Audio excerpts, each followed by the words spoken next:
Bonjour et bienvenue dans Prière Inspirée. Je suis heureux de te retrouver pour cette troisième semaine dans ce nouveau décor. Alors plusieurs vous avez commenté, n'hésitez pas à nous dire comment vous trouvez le nouveau concept également de Prière Inspirée. Vous le savez donc, comme je l'ai dit la semaine dernière et la semaine d'avant, chaque lundi, je vais vous rappeler la devise de Prière Inspirée. Oui, maintenant, Prière Inspirée a une devise. Michael m'avait encouragé à pouvoir avoir une devise comme notre frère Chris Ndikumana. Alors, voici la devise de Prière Inspirée et chaque lundi matin, chaque lundi, je ferai une pensée du jour en rapport avec une partie de la devise de Prière Inspirée. Alors, quels que soient les problèmes que tu rencontres, et ce jusqu'à l'imminent retour du Seigneur Jésus, tu dois t'arrêter pour prier et lire ta Bible tous les jours. Tu dois marcher dans l'amour et dans l'esprit et tu dois persévérer dans la foi et dans la sainteté. Et aujourd'hui, dans la pensée du jour, on va s'arrêter sur la première partie de cette devise, s'arrêter pour prier et pour lire la Bible tous les jours, avec cette pensée intitulée « Prends le temps de t'asseoir ». Et avant d'entrer dans la pensée, comme chaque lundi aussi, je veux saluer des frères et des sœurs qui sont dans la francophonie. Aujourd'hui, saluer particulièrement tous ceux qui habitent à Pointe-Noire au Congo. Que Dieu vous bénisse. Dites-nous en commentaire sur YouTube, si vous regardez depuis YouTube, si vous habitez à Pointe-Noire. Et on vous bénit. Alors, c'est sûr que si on va à Pointe-Noire, il faut manger le foufou avec Gordon. Je ne sais pas si tu en as mangé la dernière fois, Gordon, mais non, tu n'as pas mangé. Hein? On était à Kinshasa.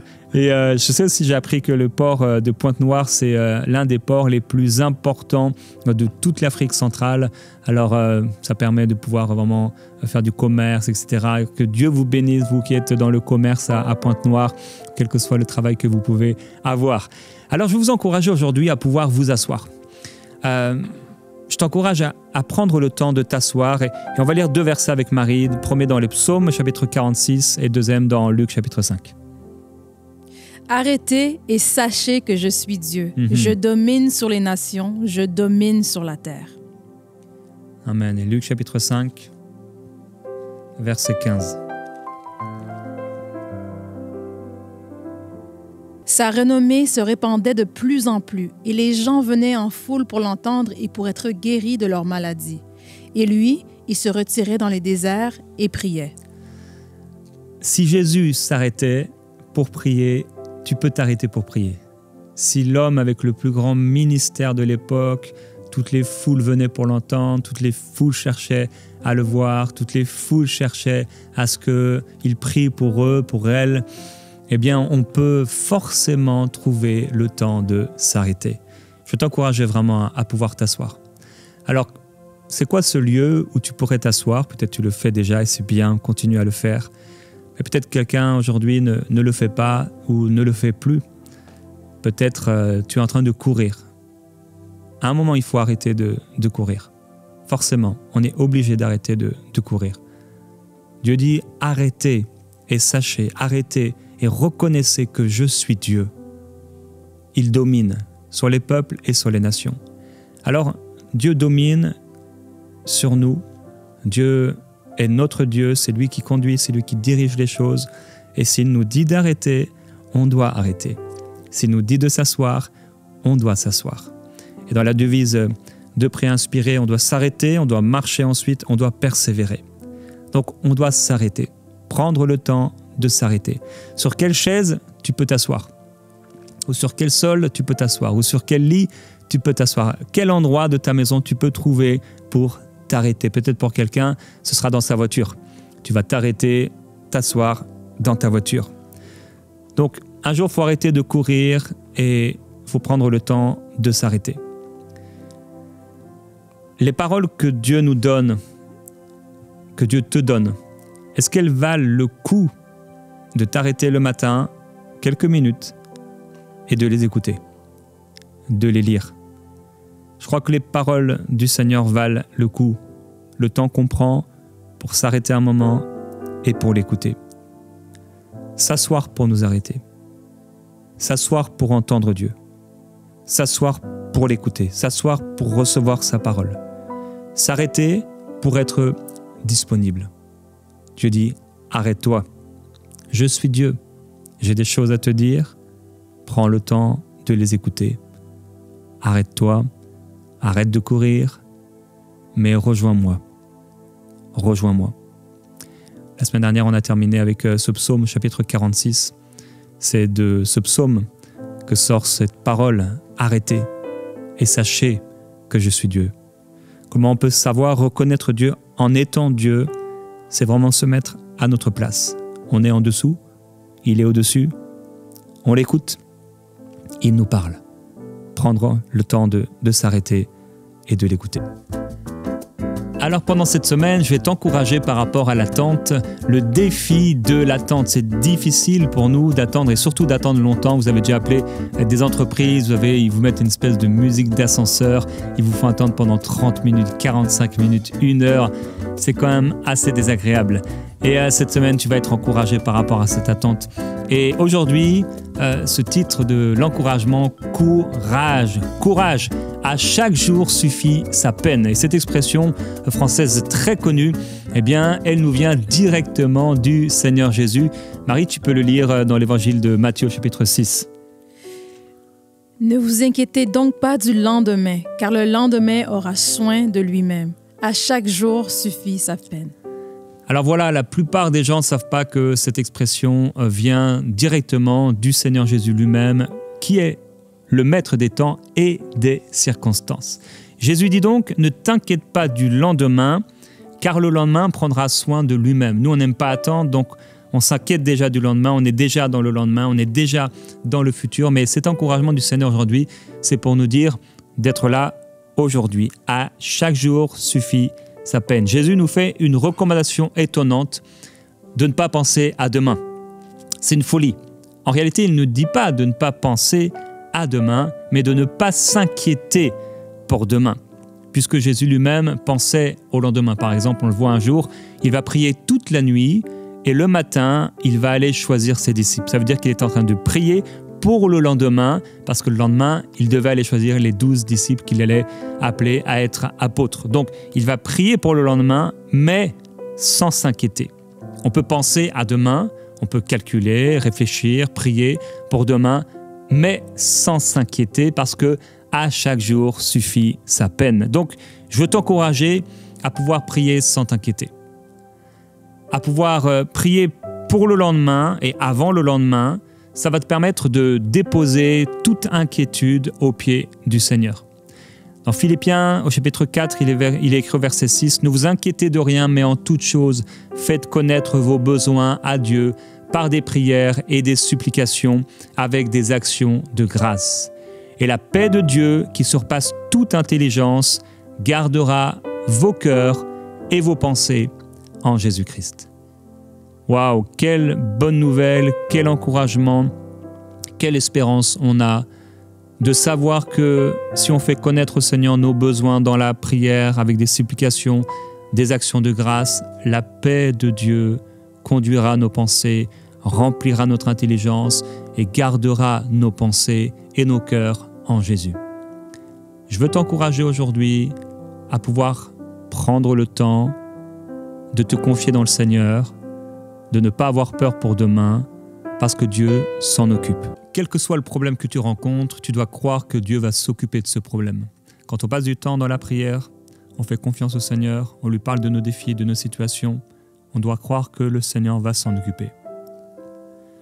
Dans le livre de Samuel, au chapitre 13, le sacrificateur Samuel va dire au peuple et à Saül d'attendre pendant 7 jours et que le 7e jour, il viendrait offrir l'holocauste et le sacrifice alors que les ennemis d'Israël sont là.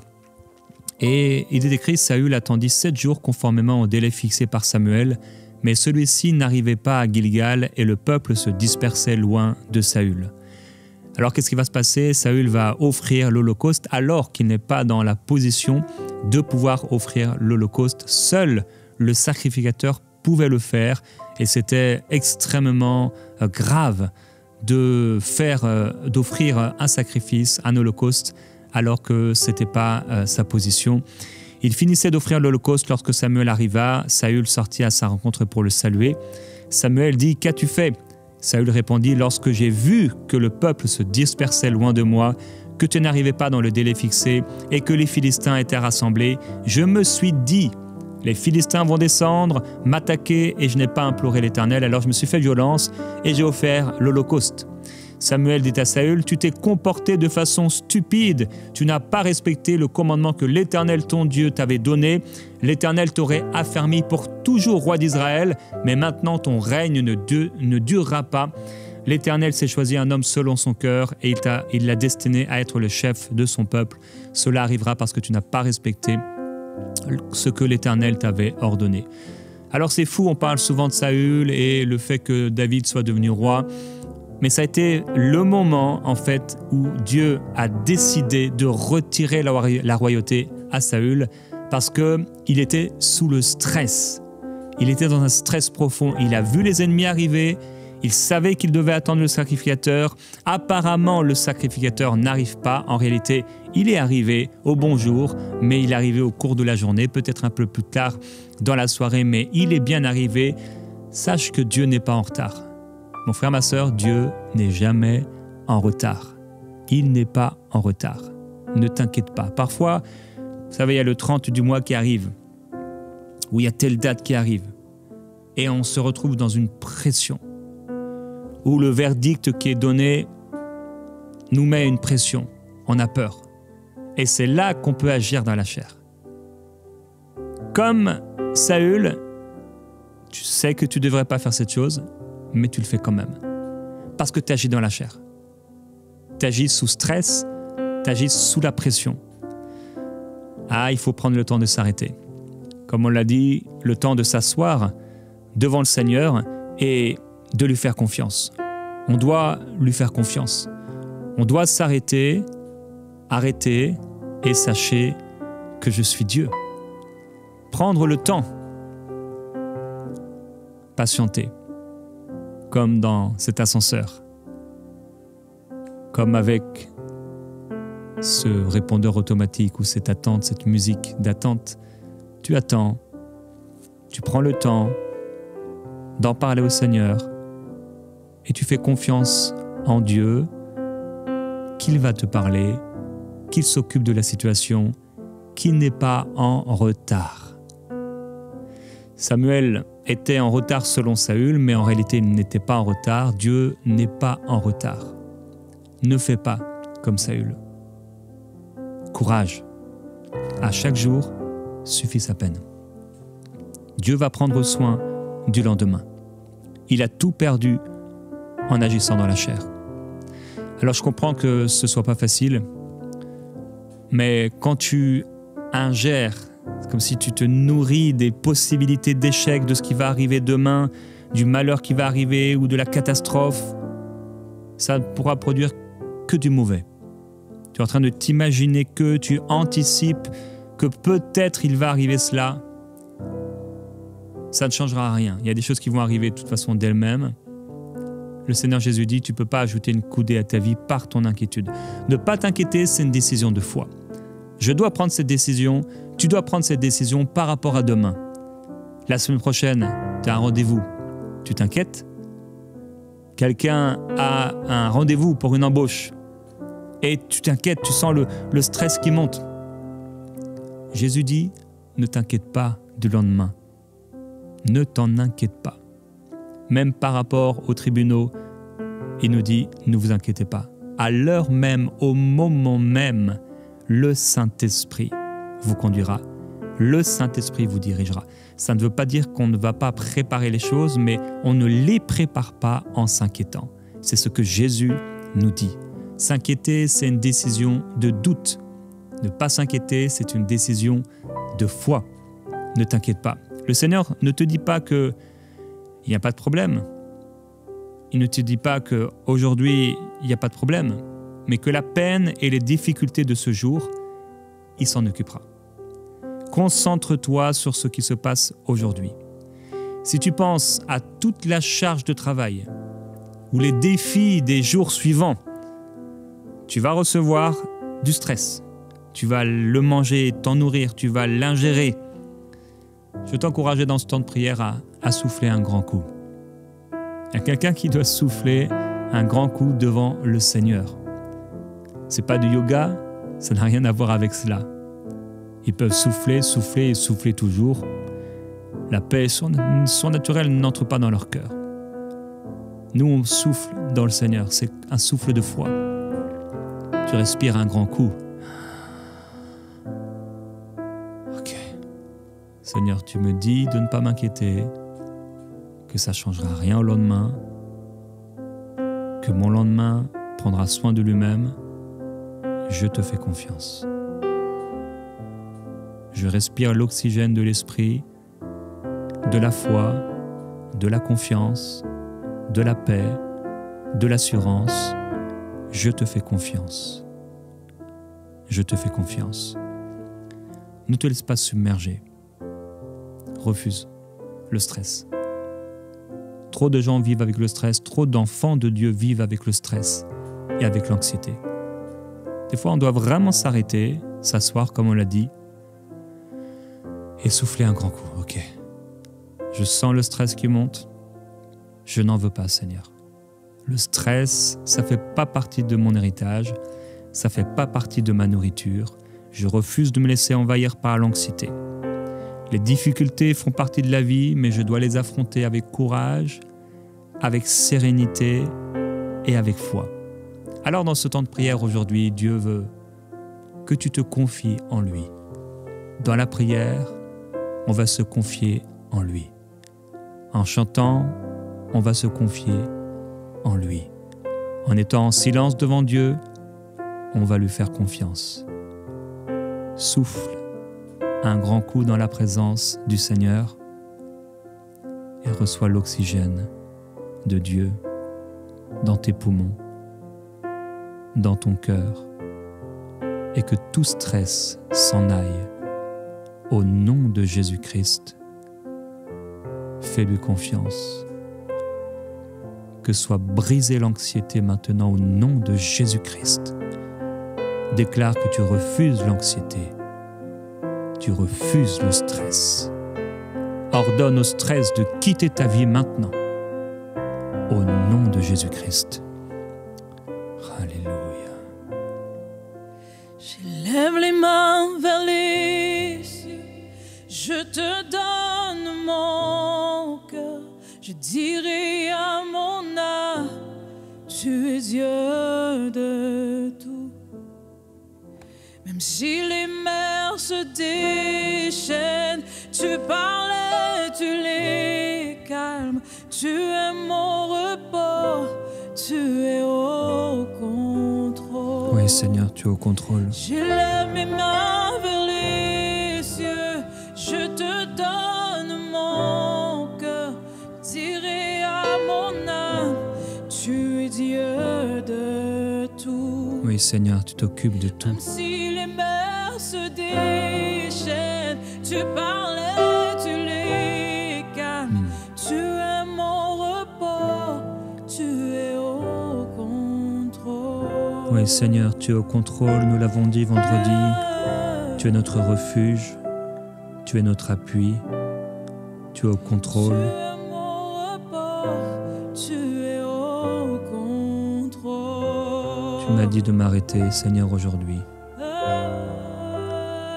Tu me dis de m'asseoir. Tu es mon repos, tu es au contrôle. Oui, tu es ma paix et mon repos. Père, je prie pour mon frère, pour ma sœur. Aujourd'hui, il va y avoir un tournant dans leur cœur. Il y a quelque chose qui va se passer et qui va tout changer. Je te loue, Seigneur, parce qu'il y a quelqu'un qui était constamment stressé. Vraiment, le stress, c'était comme un style de vie. Il était esclave de ce stress. Ça montait pour un rien, le stress montait. Mais aujourd'hui, Seigneur, tu transformes son cœur. La foi renaît. L'espérance renaît. La joie renaît. La danse renaît. Le chant renaît. La réjouissance renaît dans son cœur. Dans son cœur. Je refuse de m'inquiéter. Je refuse d'être alerté. Je refuse la peur.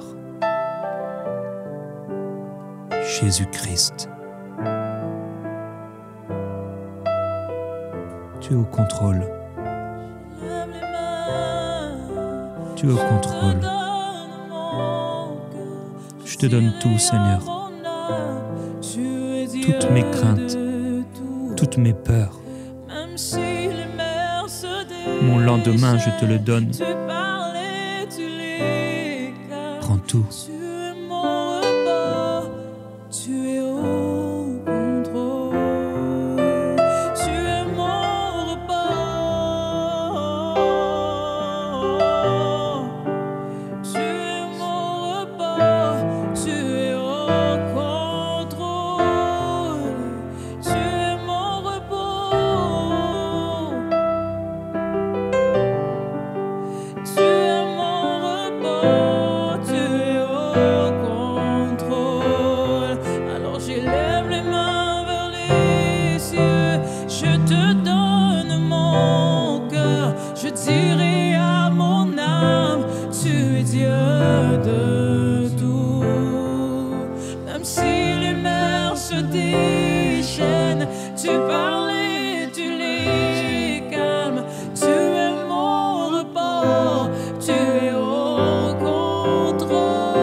Je choisis la foi, je choisis de te faire confiance. Je déclare que je n'agirai pas dans la chair. Je ne prendrai pas de mauvaises décisions sous le stress, sous la pression. Je refuse la pression, comme tu as refusé la pression, Jésus. Tu as refusé la pression des foules. Tu as refusé la pression des pharisiens. Tu as refusé la pression que voulaient mettre sur toi les gens. Tu n'as pas laissé les gens te contrôler. Tu as vécu dans la paix, sans cesse face au danger. Tu as vécu dans la paix. Tu as déclaré « Mon heure n'est pas encore venue. On ne prend pas ma vie, je la donne. » Merci Seigneur, parce que aussi longtemps que nous savons que notre heure n'est pas encore venue, cette vie sera gardée, cette vie sera protégée. J'ai confiance en toi pour demain et je te loue pour aujourd'hui. Je déclare que je suis courageux face à l'avenir. J'entrevois l'avenir avec foi. Je regarde l'avenir avec foi. Je prends le temps de t'exposer, Seigneur, ma situation. Là où tu es, j'aimerais t'offrir 1-2 minutes pour exposer au Seigneur ce grand problème, ce qui te tracasse, ce qui revient parfois dans ta pensée, alors que Gordon joue. Simplement, prie. Parle-en au Seigneur. Parle-en au Seigneur. Comme on l'a lu, avec supplication, avec action de grâce.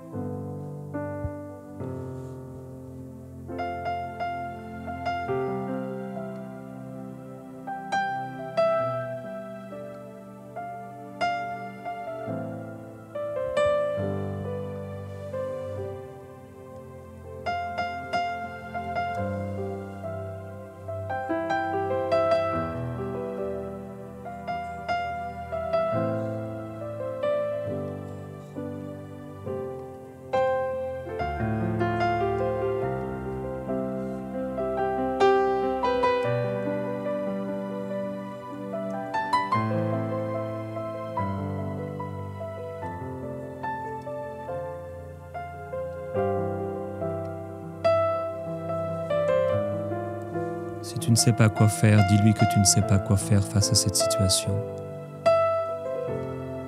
Présente-toi devant lui avec humilité. Vas-y. Expose ce problème devant ton Seigneur.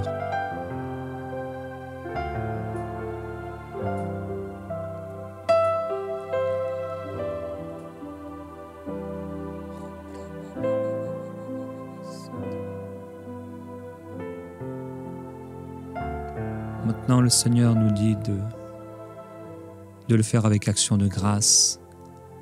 Là où tu es, commence à rendre des actions de grâce. Tu as exposé ce problème, cette situation, le Seigneur la connaît. Remercie Dieu. Seigneur, merci parce que tu prends soin de cette situation. Merci parce que tu vas agir. Merci parce que ta paix remplit mon cœur et mes pensées. Et cette paix va continuer d'agir dans ma vie demain. Je puis tout par Christ qui me fortifie. Je suis capable de traverser les eaux avec mon Seigneur. Je ne suis pas seul. Je te fais confiance. Tu agis et tu agiras. Tu es le même hier, aujourd'hui et demain. Tu restes fidèle. Je refuse de m'inquiéter. Je refuse de me laisser tromper par l'ennemi de mon âme. Je refuse de marcher dans le doute et dans l'incrédulité, dans la peur et dans l'inquiétude. Je refuse de confesser l'inquiétude. Je refuse de confesser les mensonges de l'ennemi. Mon lendemain est assuré. Mon lendemain est tout tracé. Mon lendemain est assuré. Je suis rempli, plein de confiance par rapport à mon avenir. Je ne crains pas de mauvaises nouvelles, car je me confie en Dieu. J'ai confiance en Dieu. Mes lendemains sont assurés. Mon avenir est assuré. Mon avenir est dans les mains de mon Père qui prend soin de moi. Oui, il est élevé au-dessus de toute montagne qui s'élève contre moi, au-dessus de tout problème qui s'élève contre moi, au-dessus de toute circonstance qui s'élève contre moi. Déclare-le, le nom de Jésus, qui est plus puissant que ce que tu traverses. Au-dessus de tout, oui. Jésus, Jésus, Jésus, tu es glorifié. Au-dessus de tout, Oui, tu es élevé, Seigneur. Jésus, Jésus, Jésus, tu es élevé. Au-dessus de tout. Encore une fois. Jésus, Jésus, Jésus, tu es élevé. Au-dessus de tout. Déclare-le encore. Jésus, De tout ton cœur. Jésus, Dis-lui. Oh, tu es élevé. Tu es élevé. Tu es élevé.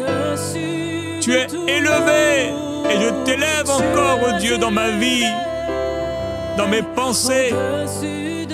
Je t'élève, oh Dieu. Tu es élevé.